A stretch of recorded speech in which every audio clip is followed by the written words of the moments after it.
Hello, welcome back to the ഹെവനോ story teller 2.0. അപ്പോൾ ഇന്നത്തെ പോലെ കഥയിലേക്ക് പോകുന്നതിന് മുമ്പ് എൻ്റെ ചാനൽ ആദ്യമായി കാണുന്ന എല്ലാവരും ഒന്ന് സബ്സ്ക്രൈബ് ചെയ്യാനും ആ നോട്ടിഫിക്കേഷൻ ഒന്ന് എനേബിൾ ആക്കാനും ഹൈപ്പ് ചെയ്യാനും മറക്കരുത്. അപ്പോൾ ഇങ്ങനെ കഥയിലോട്ട് പോയാലോ? ചെകുത്താൻ്റെ പ്രണയം തുടരുന്നു. രാവിലെ ഇഷ നേരത്തെ തന്നെ എഴുന്നേറ്റു. കാരണം കുറച്ച് ദിവസങ്ങളായി രുദ്രൻ രാവും പകലുമില്ലാതെ കമ്പനി കാര്യത്തിലാണ്. ഇന്നലെയാണ് അവനൊന്ന് ഫ്രീ ആയത്. അതിനാൽ തന്നെ അവൻ്റെ സന്തോഷം അവരുടെ പ്രണയത്തിൽ ചെന്ന് അവസാനിച്ചു. ആ തളർച്ചയിലാണ് രുദ്രൻ. പക്ഷേ ഇഷ അവനെ ഉണർത്താതെ എഴുന്നേറ്റ് കുളിച്ച് റെഡിയായി അവൾ അടുക്കളയിൽ കയറി. ഇപ്പോൾ നന്ദീവനത്തിൽ ഇഷയും രുദ്രനും മാത്രമേ ഉള്ളൂ. മാത്രമല്ല, അവിടെ ഉണ്ടായിരുന്ന ജോലിക്കാർ, സെക്യൂരിറ്റി, അങ്ങനെ എല്ലാവരെയും പിരിച്ചുവിട്ട് സ്വസ്ഥമായ ഒരു ജീവിതമാണ് ഇപ്പോൾ അവരുടേത്. അടുക്കളയിൽ കയറി കോഫി ഇട്ടുകൊണ്ട് അവൾ ഫോൺ എടുത്ത് നോക്കി. അതിൽ ഇട്ടുവിൻ്റെ കോൾ, മെസ്സേജ് എല്ലാം തന്നെ ഉണ്ട്. അവൾ ചിരിയോടെ തിരിച്ചു വിളിച്ചു. അവിടെ നല്ല രാത്രി ആയതിനാൽ തന്നെ അവൻ ഫോൺ എടുക്കുമെന്ന് അവൾക്ക് ഉറപ്പില്ലായിരുന്നു. എന്നാലും നല്ല ഉറക്കച്ചടവിൽ അവൻ ഫോൺ എടുത്തു.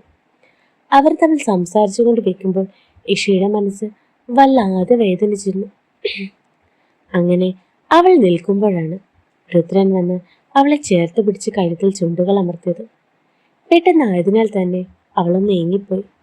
അവളിലുണ്ടാകുന്ന മാറ്റം അറിഞ്ഞ രുദ്രൻ കുസൃതി ചിരിയോടെ അവളുടെ ചെവി നുണഞ്ഞുകൊണ്ടിരുന്നു.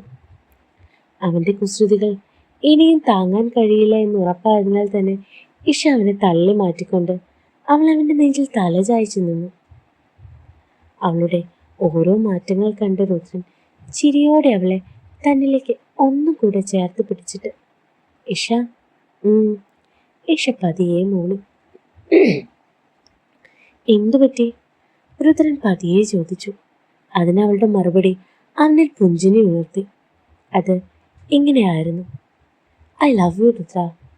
ഇഷ അത്രയും സന്തോഷത്തിലായിരുന്നു അവൻ്റെ കൂടെ, അവൻ്റെ നെഞ്ച്. അത് അവനും അറിയാമായിരുന്നു, അവളുടെ മനസ്സിൻ്റെ സന്തോഷം. അവനും അത് ആസ്വദിച്ചുകൊണ്ട് നിൽക്കുമ്പോഴാണ് കോളിംഗ് ബെല്ലടിക്കുന്നത്. അതടിക്കുന്ന കേട്ട രുദ്രൻ മുഷിച്ചിലോടെ അവളിൽ നിന്ന് മാറി. അത് കണ്ട ഇഷ ചിരിയോടെ അവനോട്, ചെല്ല്, പോയി നോക്ക ആരാണെന്ന്. പോണോ? വേണ്ട, കൊഞ്ചലോടെ അവൻ ചോദിച്ചു. അതിനിഷ, അയ്യടാ ചെല്ല്, പോയിട്ടോ. ഓക്കെ. അവൻ ചെറു ചിരിയോടെ ചെന്ന് വാതിൽ തുറന്നു. വാതിൽ തുറന്നു നോക്കിയ രുദ്രൻ കണ്ടത് ചിരിയോടെ നിൽക്കുന്ന വിഷ്ണുവിനെ ആയിരുന്നു. രുദ്രൻ സന്തോഷത്തോടെ അവനെ കെട്ടിപ്പിടിച്ച് അകത്തേക്ക് ക്ഷണിച്ചു. ആരാണ് എന്ന് നോക്കാൻ വന്ന ഇഷയും വിഷ്ണുവിനെ കണ്ട് സന്തോഷത്തോടെ അകത്തേക്ക് ക്ഷണിച്ചു. എന്നിട്ട് അവന് കോഫിയെല്ലാം കൊടുത്തവൾ രുദ്രനെയും വിഷ്ണുവിനെയും തനിച്ചു വിട്ടു. അവർക്ക് എന്തോ പേഴ്സണലായി സംസാരിക്കണമെന്ന് അവൾക്ക് മനസ്സിലായിരുന്നു. അതിനാൽ തന്നെ ബ്രേക്ക്ഫാസ്റ്റ് ഉണ്ടാക്കാൻ ഇഷ പോവുകയും ചെയ്തു. വിഷ്ണു രാവിലെ രുദ്രനെ കാണാൻ വന്നതാണ്. അവനോട് എന്തൊക്കെയോ പറയാനായിരുന്നു. എല്ലാം കേട്ട രുദ്രൻ ചോദിച്ചു, ഇത് നിന്റെ തീരുമാനമാണോ? ചെയ്തത് തെറ്റാണ് എന്നെനിക്ക് തോന്നിയിട്ടില്ല. പക്ഷെ ഒന്നുണ്ട്, ഞാനിട്ടിരിക്കുന്ന യൂണിഫോമിനോട് ചെയ്തത് തെറ്റ് തന്നെയാണ് എന്ന ബോധം എനിക്കുണ്ട്.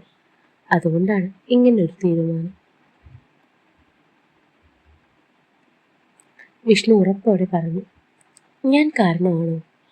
രുദ്രന്റെ വാക്കുകൾ കേട്ട വിഷ്ണു, നീ കാരണോ?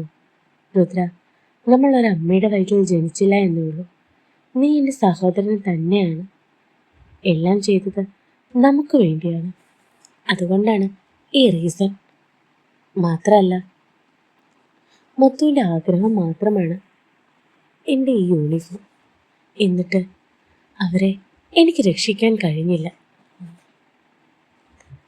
അവരെ രക്ഷിക്കാൻ കഴിയാത്ത എനിക്ക് ഇനി ഇതിൻ്റെ ആവശ്യം ഇല്ല. മാത്രമല്ല, ഈ വേഷം എനിക്ക് ചേരില്ല. അധ്യാപകൻ, അതാണ് എനിക്ക് നല്ലത്, സന്തോഷവും. വിഷ്ണുവിൻ്റെ വാക്കുകൾ ഉറച്ചതായിരുന്നു. അതിനാൽ തന്നെ രുദ്രൻ ചെറു ചിരിയോടെ അവനെ നോക്കി നിന്നു. പിന്നെയും കുറച്ച് സമയം കൂടി അവർ ചിലവഴിച്ചു. ഇഷയ്ക്ക് അവനൊരു സഹോദരനാണ്. ആ സന്തോഷം അവനിൽ നിറയെയുണ്ട്. അവൾക്ക് അങ്ങനെ അവർ ഭക്ഷണം കഴിച്ച് വെറുതെ ഇരിക്കുമ്പോഴാണ് രുദ്രൻ ചോദിച്ചത്, വിഷ്ണു, നിനക്കിവിടെ കൂടിക്കൂടെ എൻ്റെ ഒപ്പം? ഒന്ന് പോടാ. വിഷ്ണു അവൻ്റെ വാക്കുകളെ ചിരിയോടെ തള്ളിക്കളഞ്ഞു. എൻ്റെ ആഗ്രഹം പോട്ടെ, മുത്തശ്ശിയുടെ ആഗ്രഹമല്ലേ ഇത്? രുദ്രൻ പിന്നെയും ചോദിച്ചു. അതൊന്നും ശരിയാകില്ല രുദ്ര, നിനക്കറിയാലോ. വിഷ്ണു ആ സംസാരം നിർത്തി. കുറച്ചു കഴിഞ്ഞതും ഇഷ വിഷ്ണുവിനോട്, വിഷ്ണുവേട്ടാ, നിത്യ, അവളുടെ കാര്യം? അവളുടെ എന്തു കാര്യം? അവൻ ഞെട്ടിക്കൊണ്ട് രുദ്രനെ നോക്കി. എന്നിട്ട് ഇഷയോട് പറഞ്ഞു. രുദ്രൻ പക്ഷെ ഒന്നും മിണ്ടിയില്ല. അവൻ്റെ താല്പര്യമില്ലായ്മ കണ്ടതും ഇഷ പിന്നെ മറ്റൊന്നും പറയാൻ പോയില്ല. അങ്ങനെ സമയം കടന്നുപോയി. വിഷ്ണു തിരികെ പോവുകയും ചെയ്തു. വിഷ്ണു പോയി കഴിഞ്ഞപ്പോൾ തന്നെ രുദ്രൻ ഇഷയെ കൈകളിലെടുത്ത് വരാന്തയിൽ ഇരിക്കുകയാണ്. എന്നിട്ട് ആലോചനയുടെ ഇരിക്കുന്ന ഇഷയുടെ മനസ്സറിഞ്ഞ പോലെ അവൻ പറഞ്ഞു തുടങ്ങി. ഇഷ, നിനക്ക് അവൻ എന്തുകൊണ്ടാണ് നിത്യയുടെ ഇഷ്ടം വേണ്ട എന്ന് വെച്ചതെന്നറിയോ? ഇല്ല, എന്താ കാര്യം? ഇഷ അറിയാനുള്ള ആകാംക്ഷയോടെ ചോദിച്ചു. ഇഷ, അവനൊരു പെൺകുട്ടിയെ ഇഷ്ടമായിരുന്നു. ആ പെൺകുട്ടിയെ അവൻ ഒരുപാട് ജീവനായിരുന്നു. വിഷ്ണു, അവൻ എൻ്റെ കൂടെ സ്കൂൾ ലൈഫ് മുതലുണ്ട്. അങ്ങനെ എൻ്റെ നാട്ടിൽ വരുന്ന കാലം മുതൽ അവൻ അവളെ ഇഷ്ടമായിരുന്നു. ആരെ? രുദ്രൻ്റെ വാക്കുകൾ കേട്ട ഇഷ അവൻ്റെ നെഞ്ചിൽ നിന്ന് തല ഉയർത്തിക്കൊണ്ട് ചോദിച്ചു. ജാനി. ജാനിയോ? രുദ്രൻ പറഞ്ഞു കേട്ട ഇഷ അത്ഭുതത്തോടെ ചോദിച്ചു. അതിന് രുദ്രൻ, പക്ഷെ അവൾക്ക് എന്നോടായിരുന്നു ഇഷ്ടം എന്ന് അറിഞ്ഞത് മാത്രമല്ല, ജാനി വിഷ്ണുവിൻ്റെ മുഖത്ത് നോക്കി അവൻ അവളെ ഇഷ്ടപ്പെടാൻ യോഗ്യതയില്ല എന്ന് പറഞ്ഞിട്ടുണ്ട്.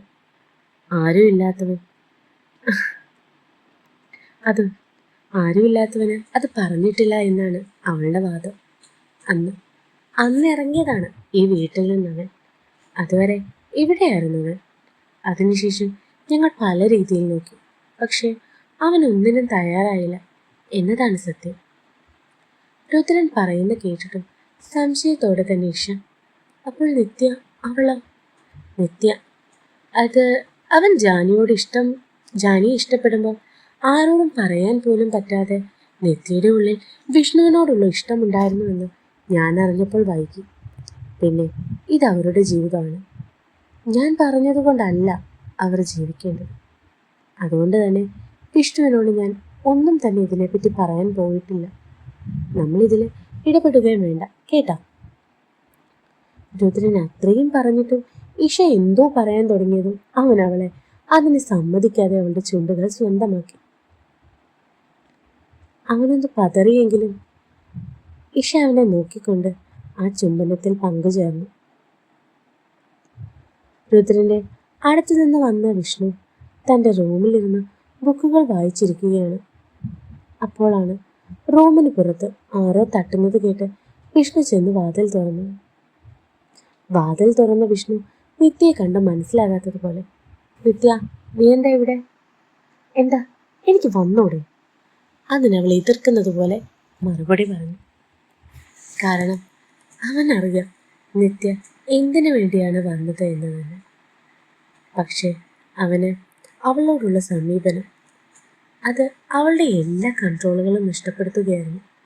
അതിനാൽ തന്നെ അവൻ്റെ കൈ പിടിച്ച് നിർത്തിക്കൊണ്ട് കണ്ണു നിറച്ച് അവൻ്റെ മുഖത്തേക്ക് നോക്കിക്കൊണ്ട് നിത്യ ചോദിച്ചു, വിഷ്ണുവേട്ടാ, നിങ്ങൾക്ക് എന്താ എന്നെ ഇഷ്ടപ്പെട്ട? നിത്യ കണ്ണീരോടെ ചോദിക്കുന്നത് കണ്ട് അവനിൽ വേദന നിറച്ചുവെങ്കിലും അവൻ ദേഷ്യത്തോടെ അവളോട്, എന്തിന്? നിന്നോട് എനിക്ക് ഇഷ്ടമുണ്ടെങ്കിലല്ലേ ഇഷ്ടപ്പെടാൻ പറ്റൂ. അവൻ്റെ വാക്കുകൾ കേട്ടിട്ട് നിത്യ ദയനീയമായി അവനോട് പിന്നെ, വിഷ്ണുവേട്ടാ, എനിക്ക് നിങ്ങളെ മറക്കാൻ കഴിയില്ല. പ്ലീസ് എന്നെ മനസ്സിലാക്കുക.